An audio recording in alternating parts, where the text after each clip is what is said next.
ಮಾಧ್ಯಮ ಮಿತ್ರರಿಗೆ ನಮಸ್ಕಾರಗಳು.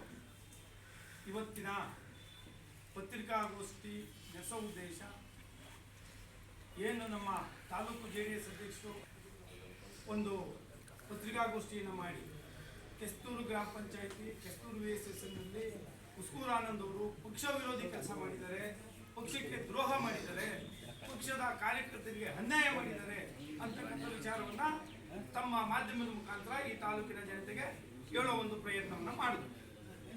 ಇದಕ್ಕೆ ನಾವು ಅನಿವಾರ್ಯ, ಯಾಕಂದ್ರೆ ವಾಸ್ತವ ಸ್ಥಿತಿಯನ್ನ ತಾವು ಮಾಧ್ಯಮ ಸ್ನೇಹಿತರಿಗೂ ಮತ್ತು ಮಾಧ್ಯಮದ ಮುಖಾಂತರ ಇಡೀ ತಾಲೂಕಿನ ಜನಗಳಿಗೆ ತಿಳಿಸುವಂತ ಅನಿವಾರ್ಯ ನಮ್ಗೆ ಇರೋ ಕಾರಣದಿಂದ ನಾವಿವತ್ತು ಮುಖ್ಯವಾಗಿ ಭೂಮಿಕೆ ಪತ್ರಿಕಾಗೋಷ್ಠಿ ಕರೆದಿರ್ತಕ್ಕಂಥ 2023ನೇ ಇಸ್ವಿ ಆಗಸ್ಟ್ 2ನೇ ತಾರೀಕು JDSನ 7 ಜನ ಗ್ರಾಮ ಪಂಚಾಯತಿ ಸದಸ್ಯರು ಬಿಜೆಪಿಗೆ ಪಲಾಯನ ಮಾಡ್ತಾರೆ, ಬಿಜೆಪಿ ಪಂಚಾಯತಿ ಆಗ್ತದೆ.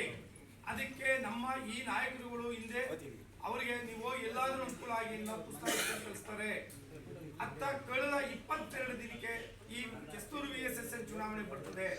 ಇಂತಹ ಸಂದರ್ಭದಲ್ಲಿ ನಮ್ಮ ಜಾತ್ಯತೀತ ಜನತಾದಳದ ರಾಜ್ಯ ಕಾರ್ಯದರ್ಶಿ ಆಗಿರ್ತಕ್ಕಂಥ ಆನಂದ್ ಅವರು ಮತ್ತು ನಾನು ಹೋಬಳಿ ಜಾತ್ಯತೀತ ಜನತಾದಳದ ದೊಡ್ಡಬೆಳಂಗಲ ಹೋಬಳಿ ಅಧ್ಯಕ್ಷನಾಗಿ ಕೆಲಸ ಮಾಡ್ತಿರ್ತಕ್ಕಂಥ ಸತೀಶ್ ಕುಮಾರ್ ನಾನು, ಇದು ನಮ್ಮ ಸೊಸೈಟಿ ವ್ಯಾಪ್ತಿಗೆ ಬಂದಂತ ಸಂದರ್ಭದಲ್ಲೇ ಈ 7 ಜನ ಪಕ್ಷಾಂತರಿಗಳನ್ನ ಸೇರ್ಪಡೆ ಮಾಡಿಕೊಂಡು ನಮಗೆ ನಮ್ಮ JDS ಬೆಳವಣಿಗೆಯಿಂದ ಹಿನ್ನಡೆ ಮಾಡಬೇಕು ಅಂತ ಹೊರಟಂತ ಬಿಜೆಪಿಯವ್ರಿಗೂ ಮತ್ತು 7 ಜನ ಪಕ್ಷವನ್ನು ಬಿಟ್ಟು ಹೋದಂಥವ್ರಿಗೂ ನಮ್ಮ ಶಕ್ತಿ ಏನು ಅನ್ನೋದು ತೋರಿಸಲೇಬೇಕು ಅನ್ನೋ ಅನಿವಾರ್ಯದಲ್ಲಿ ನಾವು ಕಾಂಗ್ರೆಸ್ ಜೊತೆ ಮೈತ್ರಿಯನ್ನ ಮಾಡಿ VSSN ಚುನಾವಣೆಯನ್ನ ಮಾಡಿದ್ವಿ.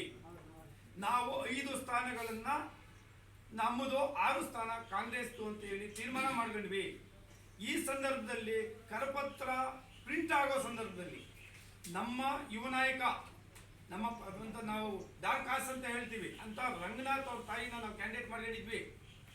ಆತನ್ನ ಕೊನೆ ಗಳಿಗೆಯಲ್ಲಿ ಕುಸಲಾಯಿಸಿ ಹಿಂದಕ್ಕೆ ನಮ್ಮ ಸಿಂಡಿಕೇಟ್ ಇಂದ ಹಿಂದಕ್ಕೆ ಕರೆಸಿ ಬಿಜೆಪಿ ಅವ್ರ ಸಿಂಡಿಕೇಟ್ ಜೊತೆ ಸೇರಿಸಿ ತಾವು ಚುನಾವಣೆ ಮಾಡಿದ್ರಿ. ಬಿಜೆಪಿ ಜೊತೆ ನೀವು ಕ್ಯಾನ್ವಾಸ್ ಮಾಡಿದ್ರಲ್ಲ, ರಂಗನಾಥ್ ಅವ್ರ ತಾಯಿ ಬಿಟ್ಟು ಬೇರೆ ಯಾರಾದ್ರೂ JDS ಕಾರ್ಯಕರ್ತರು ಇದ್ರ ಆ ಸಿಂಡಿಕೇಟ್ ಅಲ್ಲಿ? ಮತ್ತೆ ಯಾಕೆ ಹೋದ್ರಿ ನೀವು? ರಂಗನಾಥ್ ಅವ್ರ ತಾಯಿನ ನಾವು ಗೆಲ್ಸ್ಕೊತಿದ್ವಿ, ಬಲವಂತವಾಗಿ ಆಚೆ ಕರ್ಕೊಂಡೋಗಿ ಅವ್ರ ಸೋಲಿಗೆ ನೀವೇ ಕಾರಣರಾಗಿದ್ದೀವಿ. ಇವತ್ತು ರಂಗನಾಥ್ ಅವ್ರ ತಂದೆ ಅಪ್ಪಯ್ಯನವರು ಸೋಲಿಲ್ಲದ ಸರದಾರ, ಇವತ್ತು ರಂಗನಾಥ್ ಅದೇ ದಾಟೆಗೆ ಹೋಗ್ತಾ ಇದ್ದಾನೆ. ಅಂತ ಹುಡುಗನ ಬೆಳವಣಿಗೆನ ನೀವು ಸಹಿಸದೆ ನೀವು ಜೊತೆಗಿದ್ಕೊಂಡೆ ತುಳಿಯೋಕೊಂದು ಪ್ರಯತ್ನವನ್ನ ನೀವು ಮಾಡಿ